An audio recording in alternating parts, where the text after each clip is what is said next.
There are no bad albums on this list. Prove it! Today we are ranking death metal albums from 1997, and we're starting with Children of Bodom with Something Wild.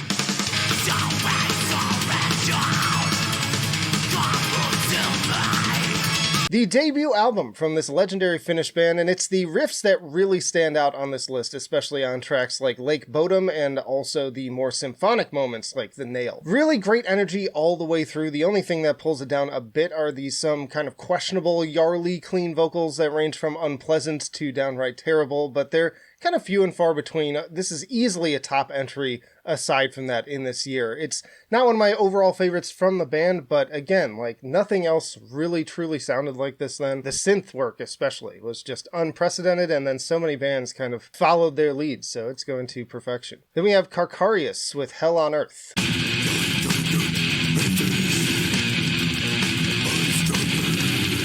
This French band has their own spin on progressive and melodic death metal. The strangely upbeat intro definitely raised my eyebrows in confusion, but from there things get heavier and more interesting. It sounds like they're taking tips from Pestilence and later Death, but the execution feels much clunkier with the bluesier guitar work kind of clashing with the more complex progressive stuff, so this one landed at okay for me. Then we have Deicide with Serpents of Light.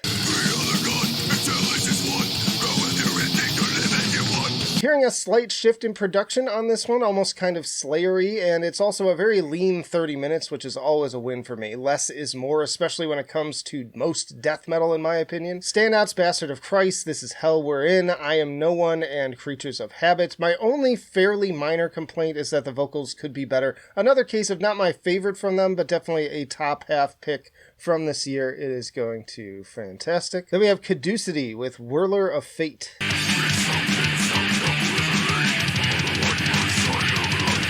Album 2 from this Belgian band, and feeling a bit more aggressive, lots of head-bobbing groove, fun pace changes on Arcane Churning Yearning, but also parts that drag.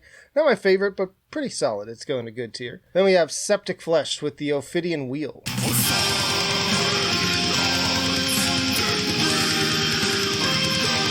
More atmospherically focused Greek death metal with elements of doom and a very gothic aesthetic. Always love those trademark guitar leads and synth elements, and once more, Spyros has some of the best death growls around. Once more, putting out one of the more unique entries on this list from a discography that only gets better. I'm going to put this one at amazing. Then we have Vader with Back to the Blind.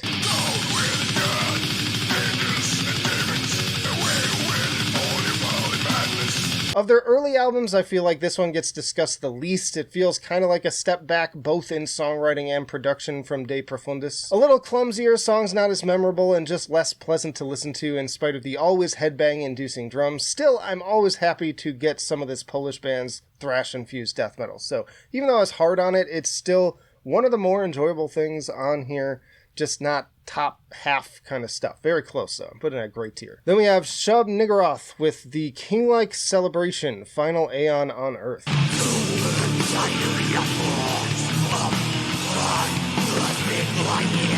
The debut album from this Mexico City black and death metal band. Very ugly and evil sounding stuff with some particularly slimy serpent-like vocals and black metal sounding synths. Definitely emphasis on dark atmosphere with this one, but also not without its faster blast beat driven moments. It is going to killer. And yes, I did change the tiers around on this one, because again, there were no albums to put in meh, personally. And also, we have more to go, speaking of which, but if you're enjoying the video so far, be sure to hit the like button, because it really helps me out, and comment as we go along. Where do you agree? Where do you disagree? Your favorites, least favorites, things that I might have left out. But next up, we have Dark Tranquillity with The Mind's Eye.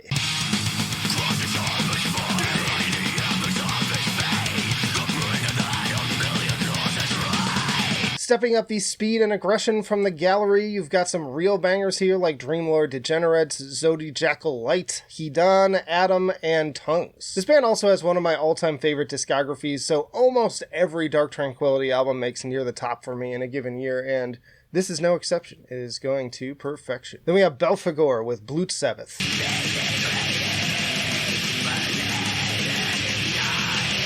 Album 2 from this German black and death metal band, very evil union of black metal tremolos and raw production, menacing, morbid angel chugs, and deep growls. Enjoyable, if a bit repetitive, banger title track, and I like the fun but brief synth elements. I'm putting this one at great tier. Then we have Vital Remains with Forever Underground.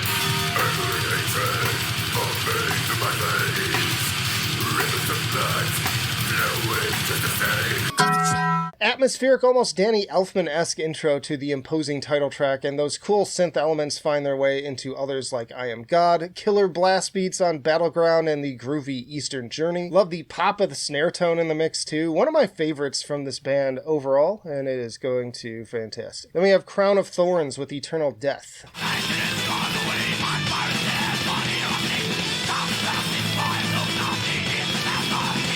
The second album from this Swedish band, now known only as The Crown, mixing elements of melodeath, thrash, and even some kind of classic heavy metal sounding elements in the guitar work alongside raspy kind of blackened snarls. I saw nothing but 90% plus reviews for this on Metal Archives, and it is solid, but I personally don't find myself loving it to that degree. Some bangers here though, like The Serpent Garden and In Bitterness and Sorrow, which was the clip that played at the top. So this one is going to good tier. Then we have Sentinex with Reflections.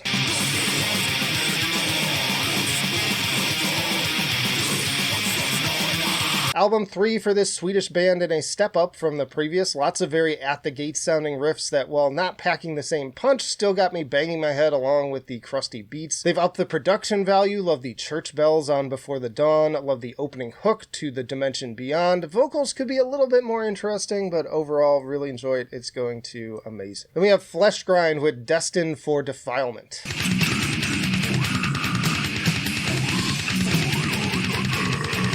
A little brutal death grind from my old stomping grounds in Chicago, and with some H.R. Giger album art to boot. Unfortunately, the music is just decent. Another pile of gurgly vocals and chuggy guitars. To its credit, the production is strong, and both the bass and drumming are standout elements, but the songwriting leaves something to be desired. Solid listen, just nothing impressive or super memorable, I would say. So it went to okay tier. Then we have Martyr with Hopeless Hopes.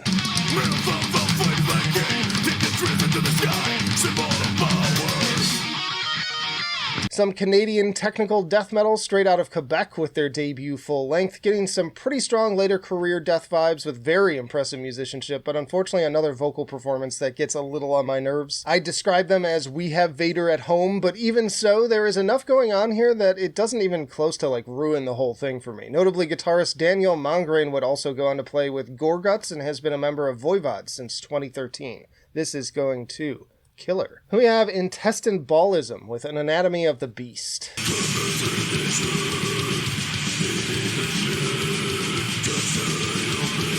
Having a bit of a Mandela effect here in that I swear I remember this Japanese band's name as Intestinal Ballism, but I digress. I've had this band recommended to me many times over the years, and I think it does live up to the hype. Killer riffing, super heavy, love the echoey reverb on the production, giving it that eerie, cavernous sound, gnarly vocals too. And then when you least expect it, they break out into a very Septicflesh sounding melodic section, so this one went to perfection. Then we have Decrepit with Acrimonium.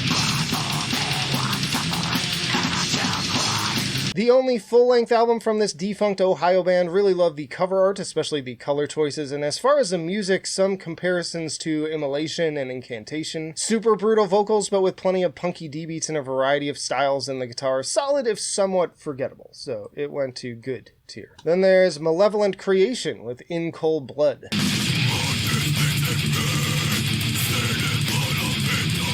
Solid entry in this discography that feels like a slight improvement to me. This band's albums have been kind of slipping on some of these lists, but this is just a nice, harsh, and heavy slice of 90s death metal through and through. Nothing spectacular, just crunchy, straight-to-your-face aggression that satisfies on that promise all the way through. Love the bass and groove on Seven and bells on Preyed Upon, too. A little more variety in the vocals would go a long way, but it went to great tier. Then we have God Dethroned with the Grand Grimoire.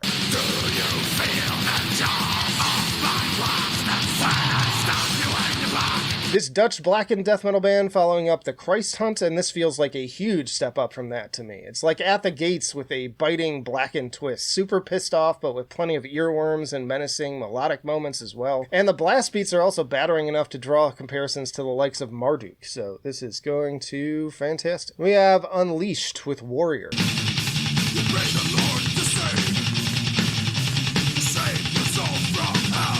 Another sadly lackluster album from these guys. The last one already had issues and the problems continue here. More very kind of bland death and roll. It has its moments, but even faster tracks like Media Horror do little for me. And Down Underground gets downright cringy. Not the worst thing in this series by a long shot, but still a relative dud. So it's not bad, it's listenable, it can be enjoyable, but it's going to okay for me. Acceptable. Then we have Infest Dead with Hellfuck.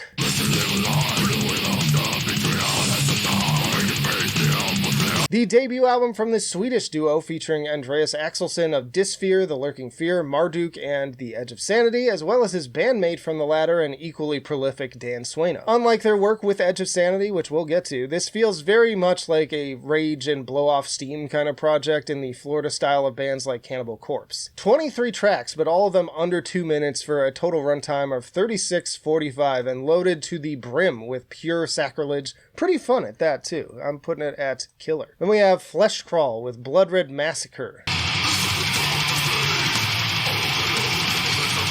Album 4 from this German band, and much like the last one, more really solid Swedish sounding death metal that doesn't really bring anything new to the table, but is just very tightly performed, lots of great infectious riffing, just an all around good time. It's going to amazing. Then we have Dismember with Death Metal.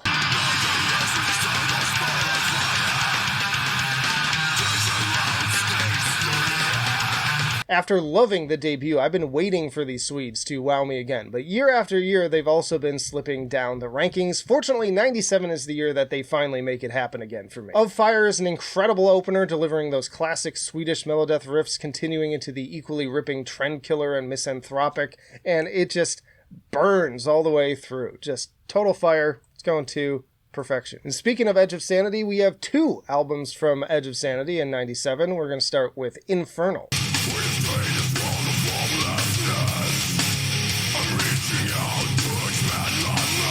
Album 6 from Dan Swano's Swedish progressive death metal band, and coming off of the excellent Crimson, opening on a promising note with the very inflamed sounding Hell Is Where the Heart Is and skank beat driven banger Helter Skelter. Other solid tracks like Damned by the Damned, Forever Together Forever, and Inferno. Unfortunately, also some cornier stuff with the clean vocals of 1536 and Losing Myself. Stepped down from the last one, but still quite good in my opinion.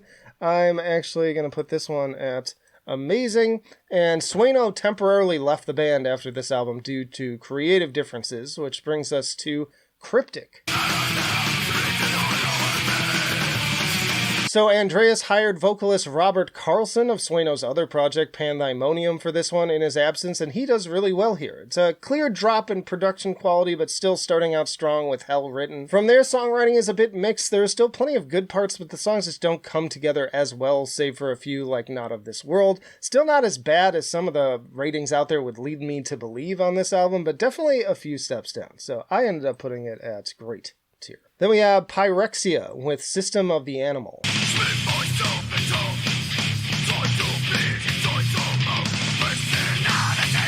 Album 2 from this New York band, following up their pretty well-respected debut with unfortunately one of their lowest rated albums to date. Again, I think that 6.8 on Metal Storm is a bit harsh. It is a step down from the speed and brutality I liked about the last one, but it still goes pretty damn hard and lots of emphasis on groove.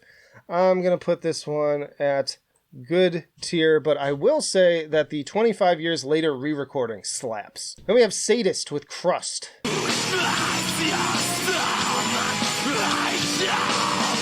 This impressive Italian progressive death metal band back for their last album of the 90s. Very unique and technical once again, which is really the case with pretty much everything these guys put out. Wild compositions filled with crazy guitar work, chaotic primacy, bass slapping, and some very quirky synth work. Maybe not quite as good as Tribe, but definitely one of a kind on this list. It is going to fantastic. Then we have Ill Disposed with There's Something Rotten in the State of Denmark.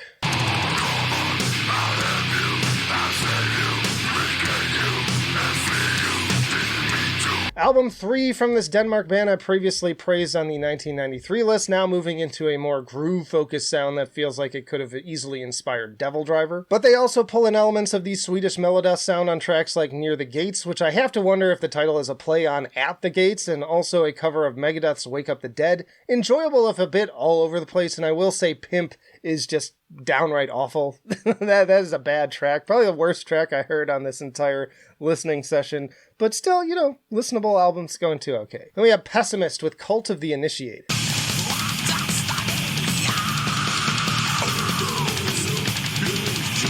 The debut album from this US band, more very blunt force trauma vocals and punishing musicianship that is a good mix of battering and technical. Frankly, the vocals can get a little too overbearing at times, but it mostly works in its favor. I also feel like the overall songwriting could come together a bit more, so this one too, killer. Then we have Sacrilege with The Fifth Seasons.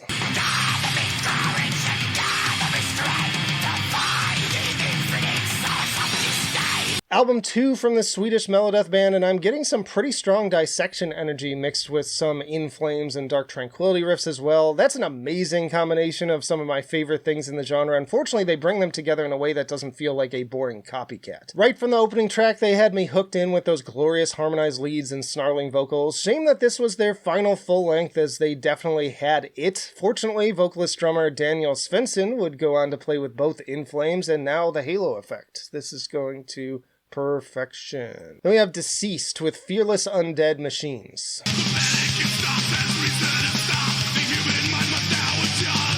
Fans on both Metal Storm and Metal Archives rate this as one of the top albums from this Virginia death thrash band. Once more, I end up being the dissenting voice here, though. As well, I do like the guitar work and overall atmosphere. The vocals also get on my nerves on this one. Always a complaint with this one! They have their catchier moments for sure, but at over an hour, I started to get kind of bored, and it just sort of droned on for me. So, again, in the comments, let me know if you disagree, why you love this album, but for me, it just went to good tier. Then we have Necrophobic with Darkside.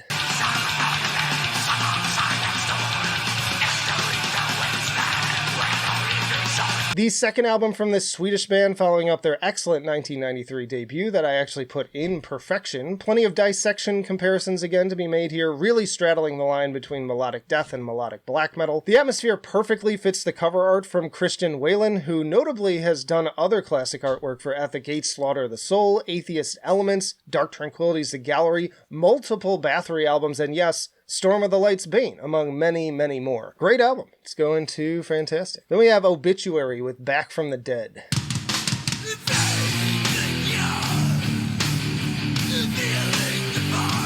This was the last album before the initial 6-year breakup. Far from my favorite Obituary album, but it grooves its way pretty high on this list with head bobbers like Threatening Skies, Inverted, and Download. And at just over 30 minutes, it doesn't overstay its welcome either, so it actually went to killer. Then we have Hypocrisy with The Final Chapter.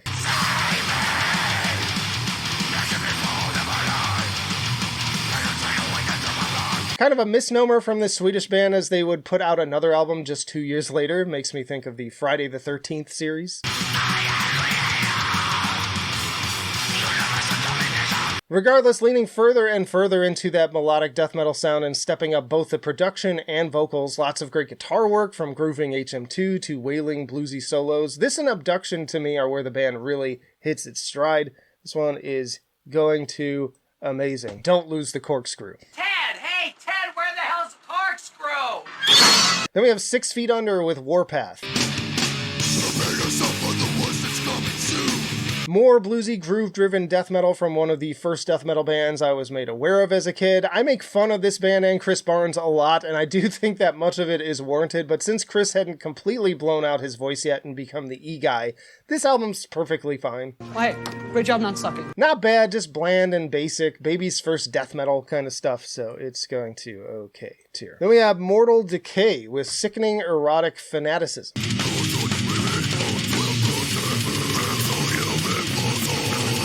Gonna have to use some alternate artwork for this one, as the main one is very not safe for work. Grimy death metal with the Cannibal Corpse kind of sound. Killer grooves and vicious vocals with songs covering various gore-soaked topics like decomposing and acid and Colombian neckties. Simple but very effective. Those songs can be a bit overlong. It went to great tier. Then we have Gates of Ishtar with The Dawn of Flames.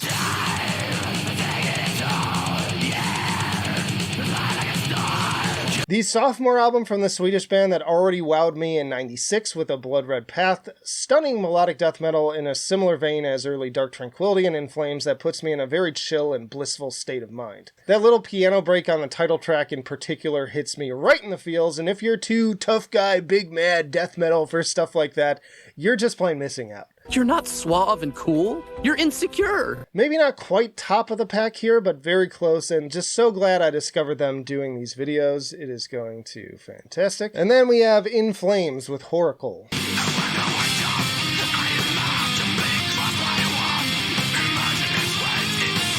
This was actually my first 90s era In Flames album that I got into, and it was the second album I listened to from them overall. Musically fantastic with lots of amazing riffs and lots of great songs like Jotun, which is one of their best album openers in my opinion. Dialogue with the Stars is an incredible instrumental with those triumphant guitar harmonies, and Food for the Gods is a rager with more of an aggressive kind of at the gates vibe. Episode 666 is also fun, even if the lyrics get a little bit silly. Definitely a classic and one of my favorites from them to this day, so it is going to perfection, and it may be my favorite on this entire list. Y'all check out this playlist for more death metal rankings by year, or this one for death metal rankings by band discography, including some of the ones featured on this list, like In Flames and Children of Bodom. But that'll do it for now.